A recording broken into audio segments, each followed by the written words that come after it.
இந்த மாடல் என்ன கம்ப்ளைண்ட் பார்த்தீங்கன்னா நோக்கியா இதில் லோகோ இஷ்யூ வரும்.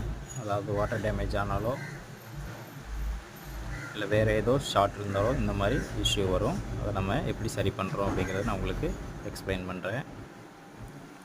அதாவது இந்த மொபைலில் ஷார்ட் இருக்கா இல்லை வேறு ஏதோ ஐசி ஃபால்ட் இருக்கா அப்படிங்கிறத நம்ம செக் பண்ணிடுவோம். பட் உங்களுக்கு இப்போ மொபைல் ஆன் பண்ணி காட்டுறேன். இந்த மாதிரி நோக்கியா அப்படின்னு வந்துடும். அதுக்கப்புறம் அப்படியே தான் ஸ்டக் ஆகி நிற்கும், உள்ளேயும் போகாது.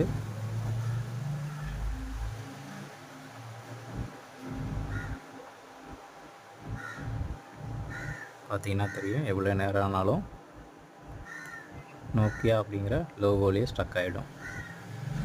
இதுக்கான காரணம் பார்த்தீங்கன்னா ஒன்று ஷார்ட் சர்க்யூட்டாக இருக்கலாம், அப்படி இல்லைன்னா வாட்டர் டேமேஜ்னால் ஐடி இஷ்யூ இருக்கலாம். ஐடி இஷ்யூனால் உங்களுக்கு பேட்ரி ஐடி எரர் வரும்.